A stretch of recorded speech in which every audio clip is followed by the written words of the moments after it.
സത്യം പറഞ്ഞാൽ നമ്മൾ ഈ അമ്മമാർ ഒരു അത്ഭുതം തന്നെയാണ് അല്ലേ. രാവിലെ എഴുന്നേക്കുന്നിടം മുതൽ വൈകുന്നേരം കിടക്കുന്നിടം വരെ തിരക്കോട് തിരക്കായിരിക്കും. അപ്പം എന്നെ പോലെ ബിസി ആയിട്ടുള്ള എല്ലാ അമ്മമാർക്കും വേണ്ടിയിട്ടാണ് ഞാൻ ഇന്നത്തെ വീഡിയോ ഡെഡിക്കേറ്റ് ചെയ്യുന്നത്. അതിനെപ്പറ്റി പറഞ്ഞു കഴിഞ്ഞാൽ രാവിലെ നേരത്തെ എഴുന്നേറ്റ് കുട്ടികളെ റെഡിയാക്കി മദ്രസയിൽ വിട്ടിട്ട് പിന്നെ കുട്ടികളെ പിക്ക് ചെയ്തുകൊണ്ട് മദ്രസയിൽ നിന്ന് വന്നതിന് ശേഷം പിന്നെ അവരെ റെഡിയാക്കി അവർക്ക് ഇഷ്ടമുള്ള ലഞ്ച് റെഡിയാക്കി അവരെ ഒരുക്കി അവരുടെ സ്കൂൾ ബസ്സിൽ അവരെ കയറ്റി അയക്കുന്നിടം വരെ ഒരു ടെൻഷനാണ് അല്ലേ. പിന്നെ അവരെ കയറ്റി അയച്ചു കഴിഞ്ഞാൽ ഒരു 10-15 മിനിറ്റോളം വന്നിട്ട് ഇങ്ങനെ റിലാക്സ് ചെയ്തിരിക്കും കേട്ടോ. അതിനുശേഷമായിരിക്കും നമ്മളെപ്പോലെയുള്ള അമ്മമാർ ഒരു വെള്ളമോ ഇല്ലാന്നുണ്ടെങ്കിൽ ചായ കുടിക്കുന്നവരാണെങ്കിൽ ചായയോ ഒക്കെ കുടിക്കുന്നത് അല്ലേ. ഞാനിതൊക്കെ പറഞ്ഞത് എൻ്റെ കാര്യങ്ങളാട്ടോ. നിങ്ങളുടെ കാര്യങ്ങൾ ഇങ്ങനെ അല്ലാന്നുണ്ടെങ്കിൽ നിങ്ങളത് കമൻറ്റ് ബോക്സിൽ പറഞ്ഞാൽ മതി കേട്ടോ. അപ്പോൾ ഞാൻ കുട്ടികളെ രാവിലെ വിട്ടതിന് ശേഷം എൻ്റെ കാര്യത്തിലോട്ട് നടക്കുവാണ് കേട്ടോ. അപ്പോൾ ഇന്ന് നമ്മുടെ വെയിറ്റ് ലോസ് ചലഞ്ച് ഡേ 3 ആണ്. അപ്പോൾ ഇന്നത്തെ ദിവസം നമ്മൾ എന്തൊക്കെ കഴിച്ചതെന്ന് നോക്കാം. രാവിലെ തന്നെ നമ്മൾ കുറച്ച് പയർ വെള്ളത്തിയിട്ട് വെച്ചായിരുന്നു. പിന്നെ ഉച്ചയ്ക്ക് നമ്മൾ സ്പെഷ്യലായിട്ട് പോഹയാണ് ഉണ്ടാക്കിയത്.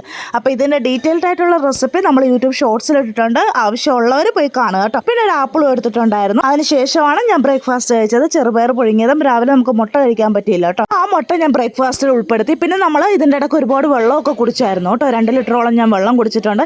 രാത്രിയിൽ നമ്മൾ ഡിന്നറായിട്ട് ഉണ്ടാക്കിയത് ബ്രെഡ് ഓംപ്ലേറ്റ് ആണ്. അതായത് നമുക്ക് മടി പിടിച്ച ദിവസം നമുക്ക് വളരെ എളുപ്പത്തിൽ ഉണ്ടാക്കാൻ പറ്റിയ ഒരു സംഭവമാണ് കേട്ടോ. ആകെ ടയേർഡായിരുന്നു, അതാണ് ഇതിൽ ഒതുക്കിയത്. അപ്പോൾ ഇത്രയേ ഉള്ളൂ ഇന്നത്തെ വീഡിയോ. ഇഷ്ടപ്പെടുവാണെങ്കിൽ ലൈക്ക് ചെയ്യാനും ഷെയർ ചെയ്യാനും മറക്കരുത് കേട്ടോ.